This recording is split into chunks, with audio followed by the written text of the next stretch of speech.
Los saludo con mucho gusto, hermanos de la comunidad de San Mateo, hermanos que nos acompañan a través de las redes sociales. Gracias por estar aquí, por seguirnos en todas nuestras transmisiones. Agradecemos sus comentarios y los likes que nos envían. También por las intenciones que nos envían para la misa. Recuerden que siempre las tenemos en cuenta en las celebraciones. El día de hoy, en este espacio de reflexiones desde la fe, quiero compartir con ustedes un texto tomado del libro de Levítico. Es la primera lectura de la misa de este día y pues vamos a leer y a reflexionar juntos este pasaje de la Sagrada Escritura. El libro de Levítico, en el capítulo 23, encontramos este episodio, este texto que nos dice: El Señor habló a Moisés y le dijo: Estas son las festividades del Señor en las que convocarán a las asambleas litúrgicas. El día 14 del primer mes, al atardecer, es la fiesta de la Pascua del Señor. El día 15 del mismo mes es la fiesta de los panes ácimos, dedicada al Señor.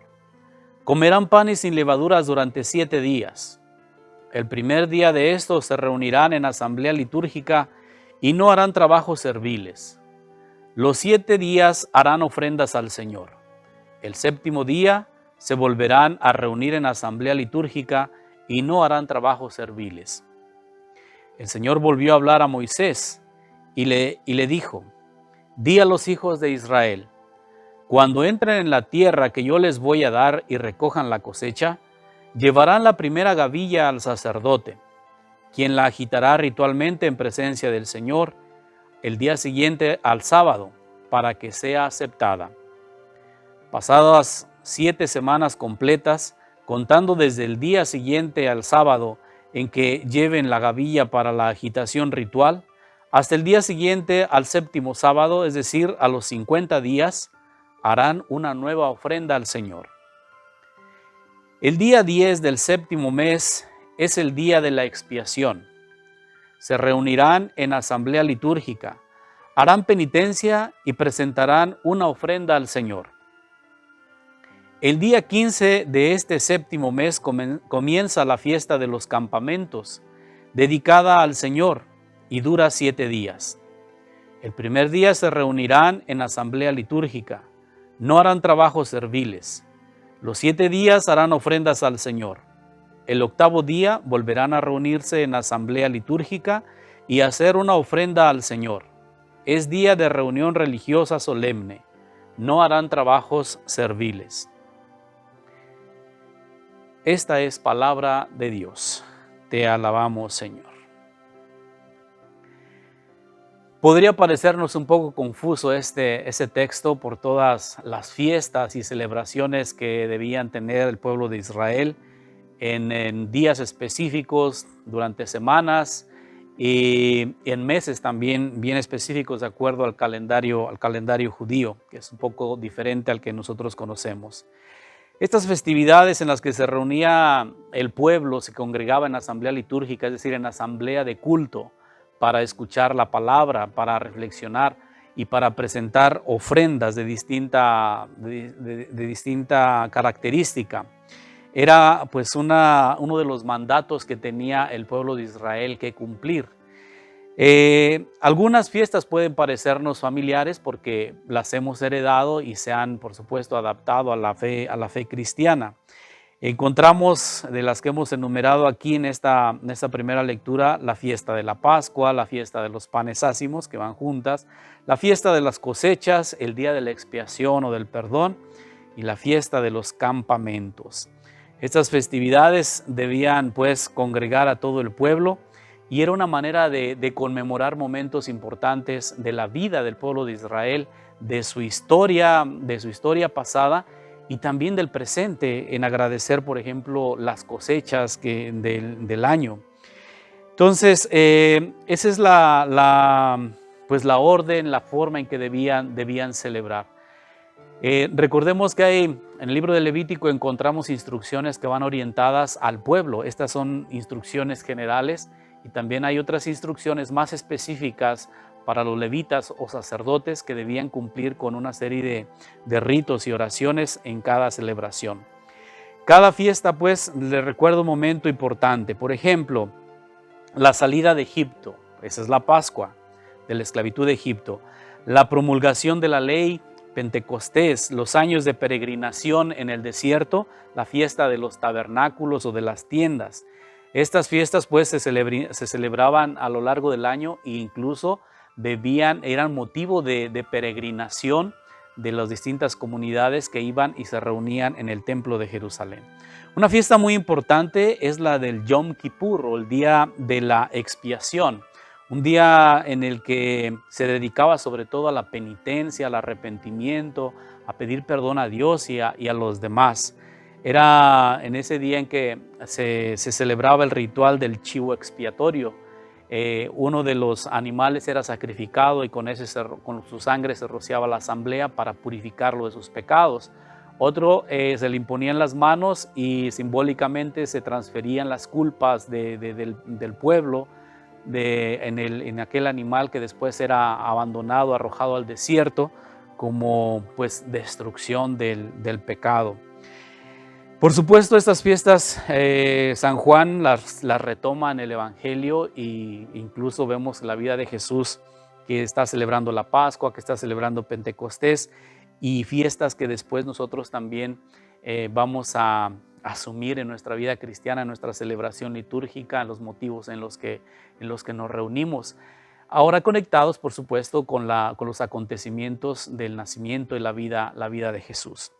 Mi reflexión en todo esto, va enfocada a la celebración en el tiempo, en las semanas, en los días, en el principio y el fin del año, en cada etapa que transcurrimos y que vivimos también como personas y como comunidad. Tal vez no nos dice mucho este episodio de Levítico, tal vez lo sentimos lejano, pero si nos fijamos en nuestro ciclo litúrgico, en nuestra forma de celebrar para los cristianos, pues tenemos Adviento, tenemos Navidad, tenemos Cuaresma, tenemos tiempo pascual, Semana Santa, fiestas y celebraciones en las que nos enfocamos en distintos aspectos de nuestra vida cristiana y profundizamos y estamos llamados a crecer, a mejorar, a convertirnos siempre. Sin embargo, aquí viene la reflexión que yo hago. Muchas de estas fiestas, tal vez para nosotros, hablo para nosotros cristianos, no les hemos dado ya la importancia y la importancia de vida como desde sus orígenes los tenía, el significado. Muchos quizás no estamos tan familiarizados y no entendemos qué significa Adviento, Cuaresma, Pascua o tiempo ordinario. Es lenguaje que a veces se vuelve muy exclusivo de los ambientes religiosos o eclesiásticos. Y para pues, un cristiano normal, un bautizado, tal vez no nos dice mucho. Lamentablemente también muchas de estas fiestas religiosas, de estas celebraciones, se han visto impregnadas, invadidas por lo comercial, por la mercadotecnia. Y muchas veces pensemos sobre todo, por ejemplo, en Navidad, celebrando el nacimiento de Jesús. A veces lo dejamos en un segundo término y las reuniones familiares, los regalos, las compras, las ofertas que nos hacen, por supuesto, ahora en línea o en las tiendas, parecen mucho más importantes que el verdadero acontecimiento, el corazón de la razón de celebrar la Navidad. Lo mismo podemos vivir en tiempo de Cuaresma, en tiempo de Semana Santa o de Pascua. Se ha vuelto muy comercial y hemos olvidado pues lo esencial de nuestras celebraciones. Mi reflexión y mi invitación es a que para ti, para mí, si no entendemos, pues hay que preguntar, hay que acercarnos, podemos leer, investigar, conocer de dónde vienen estas celebraciones, cuál es su importancia y qué significado tienen para nosotros. Así las sentiremos más nuestras y les daremos y tendrán de verdad una influencia en nuestra vida, una influencia positiva, reconocer que Dios camina con nosotros, que Dios nos acompaña en las buenas y en las malas y que recordar nuestra historia, recordar los grandes acontecimientos del pasado, pero sobre todo vivir nuestro presente tomados de la mano de Dios. Cada fiesta tiene distintas características. Algunas son de pedir perdón, de arrepentirnos, otras son de agradecer, otras son de cantar, de celebrar la vida. Ojalá que pues le demos ese significado a cada una de nuestras celebraciones. El pueblo judío lo tenía y lo sigue teniendo.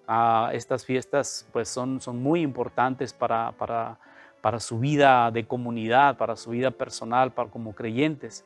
Ojalá que para nosotros cristianos no pasen a segundo término y les demos la importancia que se merecen. Sobre todo, y termino con esto, pensemos en el domingo. En el domingo. ¿Tú cómo pasas el domingo? Yo sé que muchos tenemos la necesidad de trabajar, de ocuparnos en otras cosas, pero hemos olvidado que el domingo es el día del Señor, es el día de descanso, es un día de encuentro con la familia y es un día de encuentro con Dios. Entonces no olvidemos darle pues la importancia que se merece ese día, porque de cómo vivamos ese día a veces depende de cómo viviremos también el resto de la semana. Y si lo ponemos bajo la protección y la bendición de Dios, pues seguramente nuestra semana será mucho mejor. No lo olviden. Con esta reflexión pues me despido, les doy mi bendición y le pido a Dios que donde quiera que estén los acompañe y les diga, los proteja y los guíe siempre. El Señor esté con ustedes, con tu espíritu. La bendición de Dios Todopoderoso, Padre, Hijo y Espíritu Santo, descienda y les acompañe siempre, así sea. Muchas gracias y buen día.